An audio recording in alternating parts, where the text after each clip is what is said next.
Hello, welcome to today's live stream lawyer show with Judy the YouTube Lawyer. Welcome, and today we are going to be having a special episode focusing on a question that I get asked on a regular basis. So since unfortunately I don't have time to do a lot of like one-on-one emails and counseling for everybody, I decided wouldn't it be kind of cool to do one of these quizzes.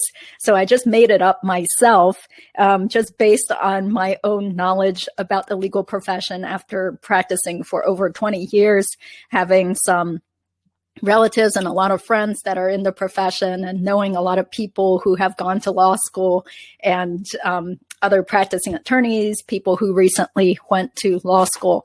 So this is obviously not anything scientific, and there's always going to be some variance as to whether going to law school is a good idea for any particular person. So hopefully nobody will get too mad about these things that I'm going to say, but I will be glad to explain after I go over this self-made quiz, why I put in some of these criteria. So I will first share the quiz that I made up. And then after that, I will go over more in detail why I think certain things are important to take into account before you decide to go to law school. So this is just something I whipped up over the last few days. Just because I just kept getting more emails and comments and phone calls from people who have somehow found me through YouTube. And I do really appreciate everybody's support. It's just that I've just been so busy dealing with work that there's no way I can respond to everybody and have a one-on-one conversation with everybody, especially when people are asking the same questions over and over again. So this episode is for you guys. And feel free to drop more questions in the comments and we'll go over them later on. So this is the Should You Go to Law School quiz. So let's just go over the things first. Okay, so it's just like one of those quizzes that you would take from a magazine where you get a certain number of points depending on whether you answer yes or no. So first question is, will all your tuition and expenses be paid for by scholarships, your parents, an employer, etc.? Like if you have a rich uncle or an aunt who's going to pay for it. So if your answer is yes, give yourself 50 points. Number two, would you be leaving a job that pays over $100,000 a year to attend law school?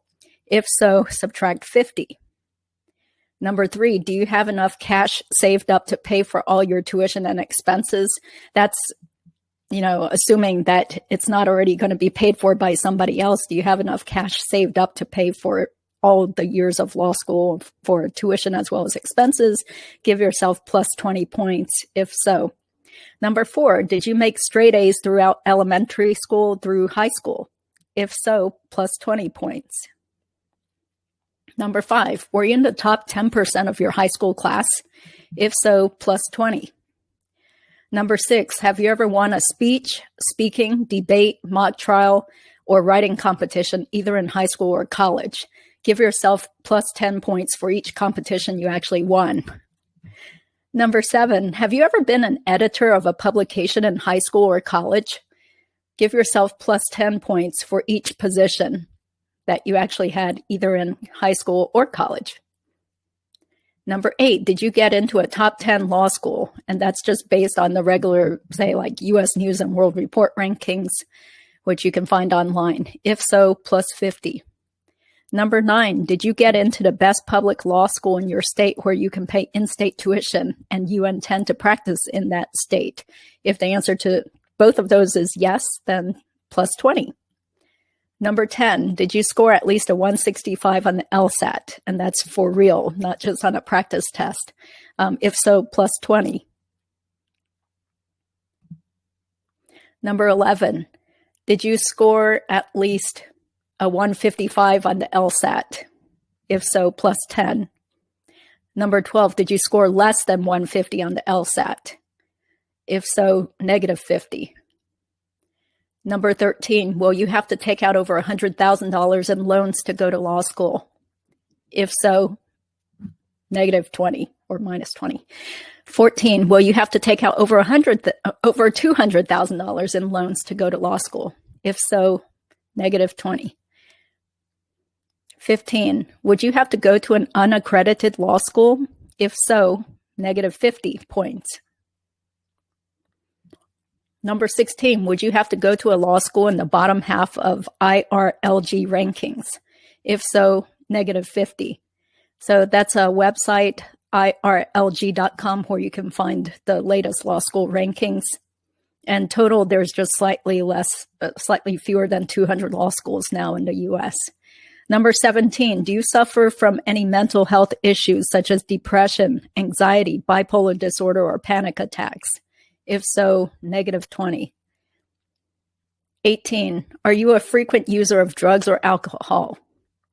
Negative 50.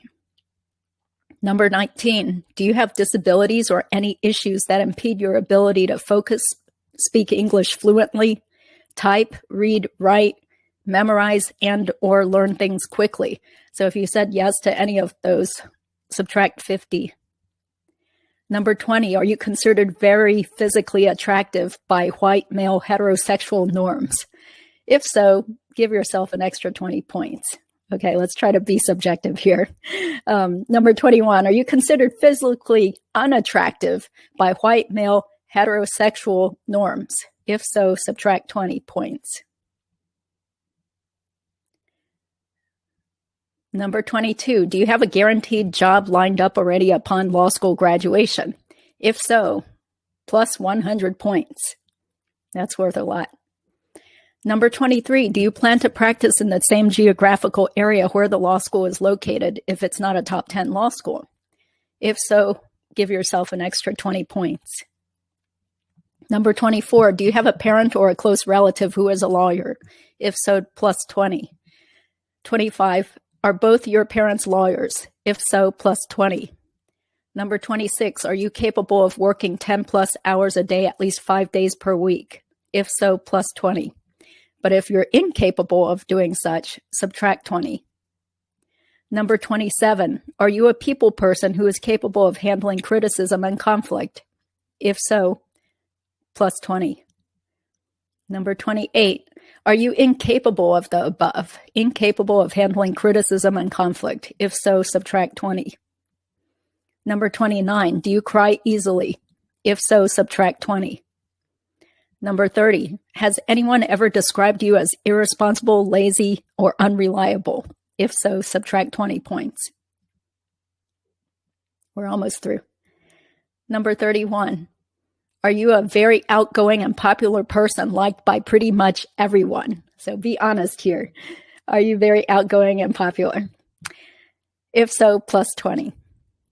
Number 32, would you be financially devastated if you could not find a full-time attorney position after graduation?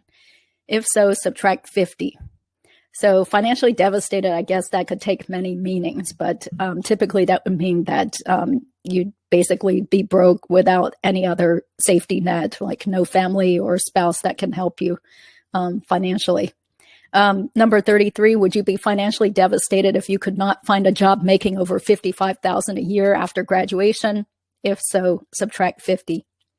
Number 34, is going to medical dental optometry or a similar professional school another actual option for you? If so, subtract 50. Number 35, are there any issues that may affect your ability to pass the character and fitness portion of getting licensed? So normally that would mean like if you have been convicted of a crime, any prior arrests, any issues with getting kicked out of college for plagiarism or cheating or any sort of academic dishonesty. If you have any of those kinds of issues, subtract 50. Number 36, are you very passionate about becoming a lawyer? Plus 20. Okay, so at this point, you can add up your points here, and I'll take a look and see. Oh, thank you. Thank you guys for being here. Thanks, Layla and Sheila. Feel free to jump in with your own subjective ideas of what else it takes, what people should consider, since Sheila is also a practicing attorney. I think you went to UNC Law School, right? So thanks for being here. So at the end of this, once again, this is just my own subjective view. This is not based on any sort of science or research that I've actually done. So that's why there is a huge leeway as to whether people might consider or should consider going to law school versus just don't even go. I would say if you scored less than 20 points, do not go to law school. If you scored between 20 to 139, which I know is a big range, it just says tread carefully. It may or may not work out for you because, there are no guarantees. And so if you score at least a 140 or more, go to law school, but there are still no guarantees. So, I say that as somebody who has her own practice, and even though I just have my own solo practice, I have no associate attorneys. I've gotten resumes and cold calls and emails from people who graduated from good schools such as Georgetown Law School, Duke Law School, UNC, University of Miami, Wake Forest. They're looking for jobs, and they're even sending their resumes to little old me, and unfortunately I had to tell them I wasn't hiring anybody. So I didn't have any job leads for them either. So I'm not sure what happened to those recent law school